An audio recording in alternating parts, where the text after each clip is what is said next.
சாமவேதத்தில் இப்போ பார்த்தோம். ஆக்னேய பரவாயில்ல 12வது கண்டத்தில் 5வது ரிக்கு இது. பத்ரோனோ அக்னிராபூதோ பத்ரா ராதிசுபக பத்ரோ அத்தரஹா அப்படின்றது. மேலே இந்த மாதிரி ராமர் உச்சி முகர்றார்.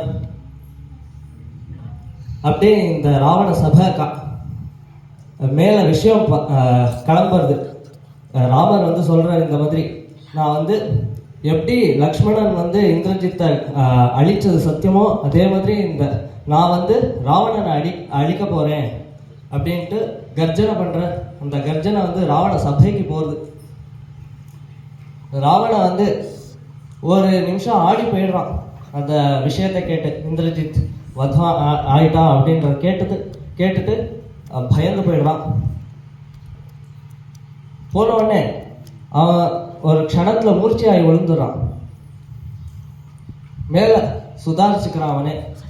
அப்புறம் கோபம் வருது, அப்படியே கண்ணெல்லாம் சிவக்கிறது.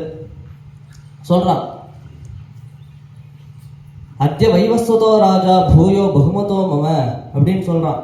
இன்னைக்கு தான் எனக்கு தெரியுது, யமன் காலனான அந்த யமன் என்னோட சக்திசாலி. ஏன் அப்படின்னு பார்த்தோம்னா, எப்பேற்பட்ட இந்திரஜித், இந்திரன் முதலிய தேவர்கள் எல்லாருமே ஜெயிச்சவனாச்சே அந்த இந்திரஜித். அப்பேற்பட்ட அந்த இந்திரஜித்தை தன்னோட வசத்துல கொண்டு வந்துட்டான் அந்த காலன். அதனாலே எனக்கு இப்போ ரொம்ப பகுமானமா பெருசா தோன்றது.